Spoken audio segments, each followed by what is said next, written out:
The warm-up cord was designed to give athletes the ultimate tool to strengthen and loosen the muscles associated with throwing. Unlike dumbbells and weighted balls, the warm-up cord's patented design provides resistance to both upper arm and forearm during a throwing motion. The key to the warm-up cord is the biomechanically correct way it attaches to the arm on the back of the bicep and forearm. This provides resistance while allowing a natural throwing motion, which improves arm strength and throwing velocity. Resistances of pro and varsity levels are designed to maximize the recruitment of key throwing musculature, which warms up the arm effectively, making it feel like a whip. The warm-up cord is very easy to put on, and it works the same way for every sport. It's very important to attach the warm-up cord correctly. Please follow these simple guidelines when putting the warm-up cord on to maximize performance and minimize the chance of injury due to improper use.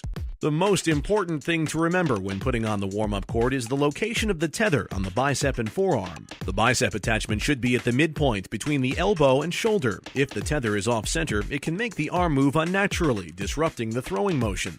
Be sure to wrap the cuff snugly to ensure it stays in the proper position. Next, attach the forearm strap. This tether should be just behind the bump on the outside of your wrist on the top of your forearm. Again, attach the cuff snugly to ensure proper placement throughout your program. If necessary, have a partner assist you in attaching the warm-up cord properly until you feel comfortable doing it yourself. Finally, attach the elastic cord to the O-ring at the junction of the tethers using the carabiner. The other carabiner must be attached to an anchor point with at least 100 pounds of resistance. This anchor point must be solid and not move substantially. We recommend using chain link fences. The carabiner should be connected to the anchor point at about the height of your shoulder during a throwing motion. You should stand in line with the anchor carabiner. The cord should not pull at an angle to your body. It should pull straight out from the anchor point to be in line with your shoulder. Next, move forward to remove any slack and introduce tension to the cord. Now, get into a throwing position with your shoulders square with the anchor point. This is the reference point for the prescribed tension in the cord. As you get stronger, you'll move an additional 12 inches away from the anchor point, creating more tension. Make sure that all movements are made in an athletic-ready position where your knees are slightly bent and you're up on the balls of your feet. No training with the warm-up cord should be done on your heels. The first sequence starts to loosen your shoulder and pectoral muscles. To do this, start with your arm extended out to the side. Move your arm across your body at a slow to medium pace for 5 reps. This exercise is called across the body. Now, perform this motion for 5 to 8 reps at a fast pace. The next exercise is called squared up. You start this movement with your torso already squared up to the target. Now, throw to a target you imagine to be directly in front of you, about 30 yards straight out. Perform 5 to 8 reps at a medium pace, making sure you follow through completely and return through your throwing motion slowly to a 3 count. The return sequence is just as important as the throwing sequence as it strengthens the decelerator muscles. Strong decelerator muscles will help prevent throwing-related injuries. Now, perform another 5 to 8 reps at a fast pace, but the return sequence should always be done at a slow pace. The next sequence is one set of 5 to 8 reps at maximum speed, simulating your throwing motion from the cobra position, or where your throwing arm is back and your opposite shoulder is facing the target. You should throw at maximum speed and still continue to execute the return sequence slowly over a 3 count. The final sequence is to perform 5 to 8 reps while simulating the throwing motion for your sport and position, again at maximum speed. Now, take the cord off and practice your throwing motion for a few reps without the ball. Feel the whip. Finally, start throwing with the ball and finish your normal warm-up sequence for your sport.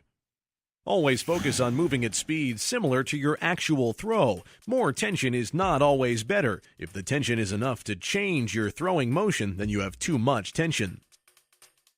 Speed and fluidity of movement is the key. The device is designed to allow a natural throwing motion.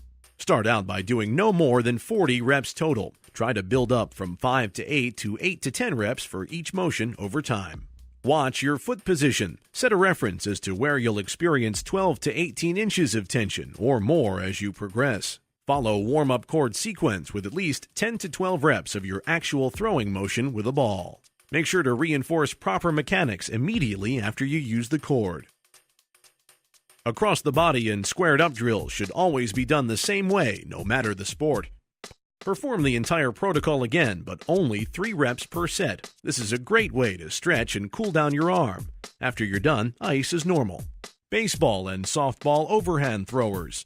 Perform your normal throwing motion for the last 2 sets. Pitchers should start out of the stretch position for the final sequence. Catchers should start in their crouch position for the final sequence, simulating a throw to second base.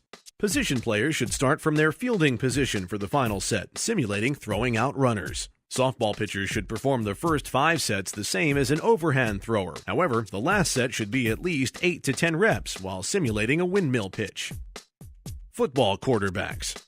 Across the body should always be performed first and is the same as the other sports.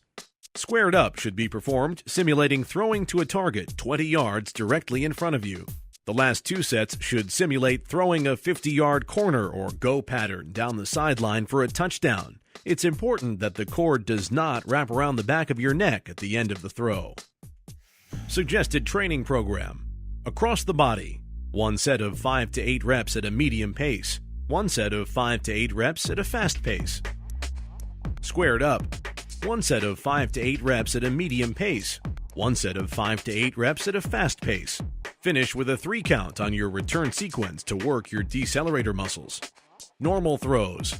1 set of 5 to 8 reps at a fast pace. Simulate your throwing motion, imagine the target, and perform at full velocity. Finish with a 3 count on your return sequence to work your decelerator muscles. Game speed throws. 1 set of 5 to 8 reps at a fast pace while simulating your sport-specific throwing sequence. Execute your normal footwork, imagine the target, and perform at full velocity. There is no 3 count on the return sequence. Prepare to throw. Perform the above warm-up protocol every time you throw. Weeks 1 and 2. Only perform 5 reps of each set for the first week.